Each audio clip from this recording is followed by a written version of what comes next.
나는 세상이 요구하는 상품 가치를 가지지 못한 사람이다. 겉모습도 그렇고 이 못난 외모 안에 든 내용물도 별로다. 그럴싸한 능력도 없고 특별한 이야기도 없다. 그래서인지 점점 그냥 조용히 사라지는 것도 괜찮겠다 라는 생각을 하게 됐다. 어차피 발버둥 쳐도 바뀌지 않을 거라면 그 발버둥 치는 힘이라도 아끼고 싶었다. 그러니까 억지로 버틴다기보단 그냥 흐르듯이 두는 것, 그게 내 나름의 방식이었다. 근데 그런 나도 하나쯤은 할 수 있는 게 있었다. 잘하지는 못해도 그냥 계속 하는 거. 오늘도 하고 내일도 하고 또 하고, 어쩌면 언젠간 내가 유일하게 할 수 있는 이 하나, 이 꾸준함이 세상이 요구하는 가치가 될 수도 있지 않을까. 그래서 나를 찾아주지 않을까. 그럴 리 없다는 걸 알면서도 가끔은 이런 행복 회로를 돌려보곤 한다. 이게 내가 유일하게 할 수 있는 것이라서. 그래서 지금도 아무 기대 없이 그냥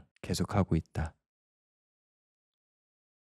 5월 10일 기록 시작하도록 하겠습니다. 오늘 기록의 주제는 영화 파과입니다.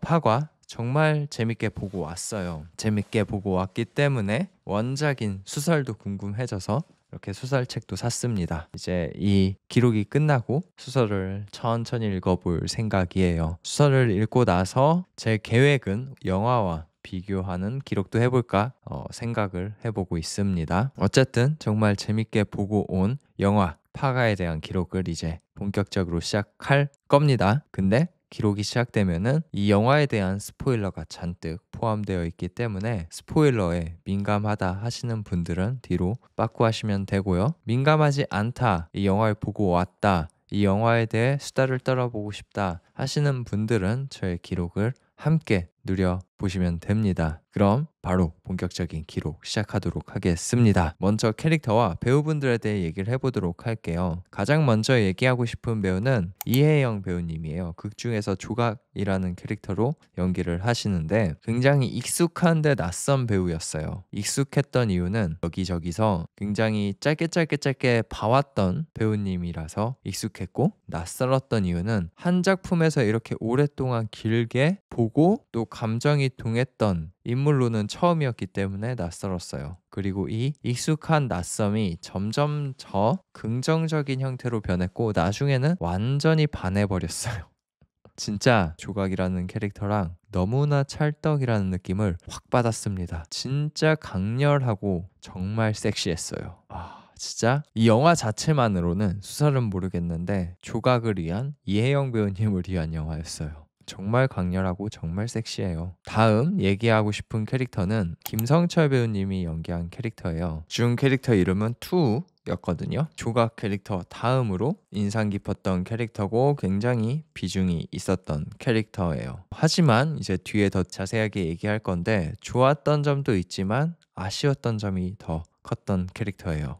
캐릭터에 대한 얘기는 이따 하고, 일단 배우님에 대해 얘기를 하자면은 동나이 때 저런 캐릭터, 저런 깊은 내면을 가진 캐릭터를 연기할 수 있는 배우 김성철 배우님이 거의 독보적인 것 같아요. 또 얘기하고 싶은 게 김성철 배우님에 대해서 점점 잘생겨져요. 제가 본의 아니게 김성철 배우님의 필모그래피를 쭉 따라가면서 작품을 보고 있는데 초기작에 비해 최근작 들어서면서 진짜 잘생겨지고 있어요. 처음 딱 등장했을 때는 솔직히 잘생긴 배우, 지금은 진짜 잘생긴 배우 계열에 합류하고 있는 느낌? 다음은 조연 배우님들에 대해 얘기를 해볼게요. 아시다시피 정말 다양한 조연 배우님들이 나오잖아요. 그 중에서 제가 가장 인상 깊었던 조연 배우는 김무열 배우님이었어요. 정말 짧게 나오는데 정말 강렬했잖아요. 저는 그 모습이 너무 좋았고, 또 좋았던 것과 반대로 아쉬웠어요. 너무 짧게 나와서 아쉬웠던 거예요. 그 캐릭터의 서사 그리고 조각과의 연결된 어떤 이야기가 더 깊이 있게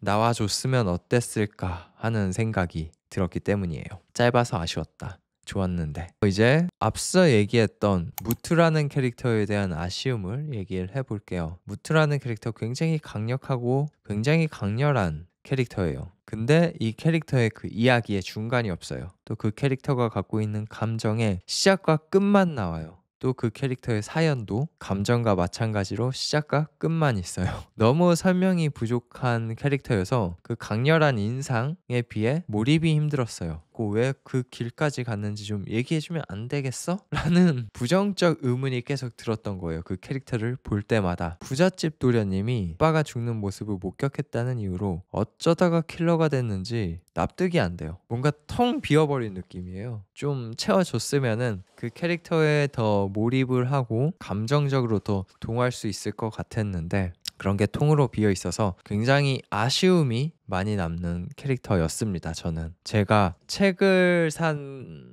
가장 큰 이유이기도 해요. 그 무투라는 캐릭터의 빈 여백이 너무 많은 게 책은 저 빈 여백을 채우지 않았을까, 저 감정의 빈 공간을 채워넣지 않았을까. 아쉬웠던 점을 얘기했으니까 우선 아쉬웠던 점을 계속 얘기해 볼게요. 이 영화가 굉장히 강렬한데 지루해지거든요. 어느 순간 그 지루해진 이유가 플롯 때문이에요. 이 플롯이 위기 발생, 위기 극복이 너무 반복되다 보니까 위기가 위기처럼 느껴지지 않고 위기 극복이 극적으로 느껴지지 않아요. 그냥 이쯤 되면 또 위기 찾아오겠네, 또 위기가 와도 이렇게 또 벗어나겠네 하는 그 생각이 계속 들었다랄까? 특히나 무투가 다시 돌아올 거라는 게 너무나 뻔히 보였어요. 그렇다 보니까 무투를 이렇게 낭떠러지로 떨어뜨리는 씬에서 뭔가 극적으로 느껴지지 않았고 무투가 딱 등장할 때도 전혀 반전이란 느낌도 들지 않았어요. 그렇다 보니까 제가 혼자 스스로 이 영화에 든 판단은 이 위기 발생, 위기 극복 플롯의 반복을 조금은 줄이고 인물 간의 어떤 감정적으로 깊게 파고드는 이야기가 더 길게 들어갔으면 어땠을까. 그러면은 더 반전처럼 느껴지고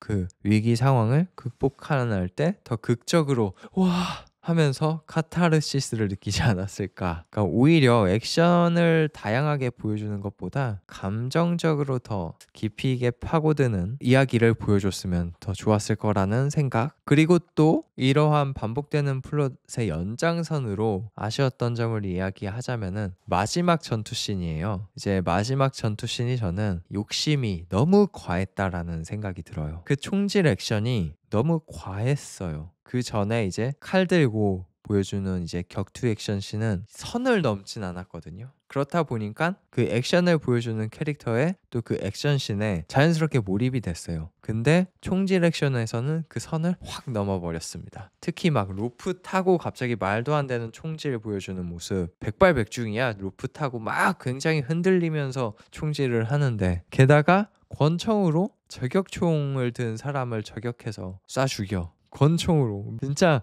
선을 너무 세게 넘어버린 거야. 그렇다 보니까 누리지 못하고 몰입이 확 깨져버린 거죠. 그래서 든 생각, 그냥 총질 액션이 아니라 처음부터 끝까지 칼질하고 또 격투하는 액션씬으로 조각의 뛰어난 능력을 보여줬으면 어땠을까 싶습니다. 그럼 마지막 순간까지 조각이 보여주는 그 액션씬에 몰입이 깨지지 않고 쭉 정말 짜릿하게 누릴 수 있었을 것 같아요. 그 다음 아쉬웠던 점을 얘기하자면은 대사가 중간에 안 들리는 부분이 있거든요.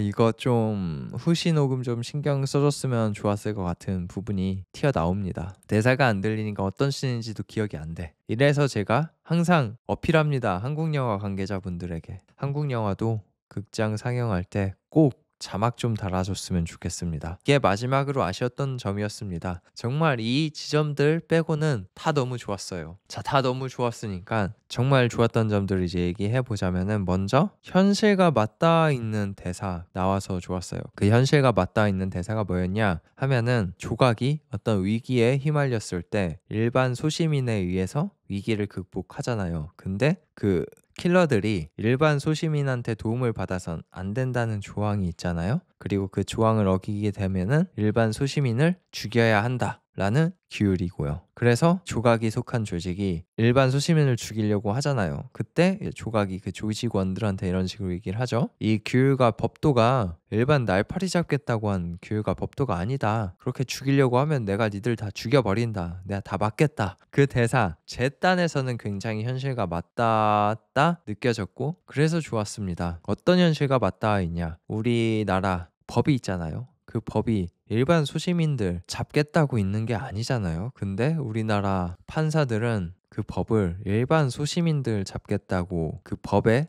엄격한 규율, 엄격한 잣대를 들이대요. 최근에 알게 된 사실이거든요. 저는 버스 기사 두 분이 버스 회사로부터 횡령의 누명을 쓰고 해고를 당해요. 그리고 법원에서는 그 해고가 정당하다고 했고요. 그럼 그 횡령 금액이 얼마냐? 각각 800원과 2,400원이었습니다. 근데 그 판사분들 또 다른 어떤 사건에 대해서 그런 식으로 엄격한 잣대로 했냐? 아니요. 봐줬어요. 근데 800원, 2,400원 저거 횡령죄 맞아. 나쁜 새끼들이야. 하면서 해고가 정당하다고 했고요. 우리나라의 법이 그러한 사소한 거 잡겠다고 엄격하라고 있는 거 아니잖아요. 고위 관리직들 그런 사람들한테 엄격하라고 있는 게 법인데 오히려 그 법을 작동시키고 적용시키는 사람들은 그렇게 하지 않아요. 이러한 현실이 생각나서 그 대사가 좋았다 생각이 듭니다. 우리나라 법관들 날파리 잡겠다고 그런 법의 잣대를 엄격하게 작동시키지 않았으면 좋겠습니다. 또 좋았던 점을 하나 더 얘기하자면은 이 제목과 연관돼서 주인공인 조각의 태도 변화가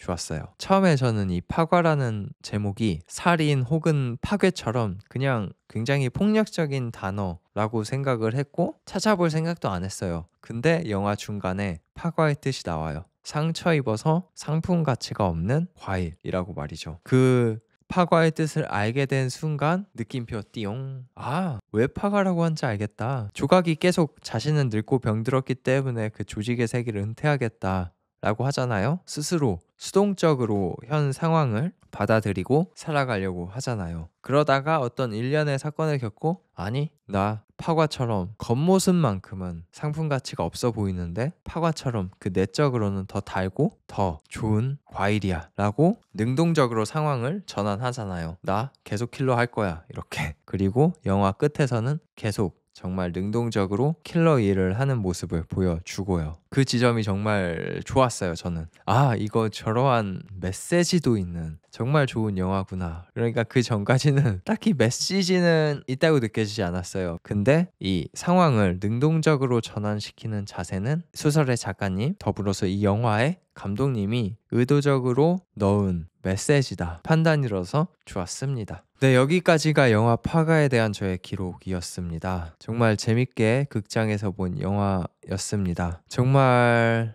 특별한 영화예요. 노년의 킬러를 보여주는 굉장히 특별한 영화였고 외국 영화에서도 이 비슷한 영화가 있었는데 제목이 생각 안 나는데 그것과 전혀 다른 스타일리시한 킬러의 모습을 보여주고 그렇기 때문에 더 강렬하고 섹시했던 노년의 킬러였습니다. 10점 만점에 8점 정도의 영화예요. 아쉬웠던 점들이 더 채워지면은 한 9점 정도까지 올라갈 수 있는 평적보다는 더 좋았던 영화입니다. 명작은 아니지만 평작보단 더 좋았던.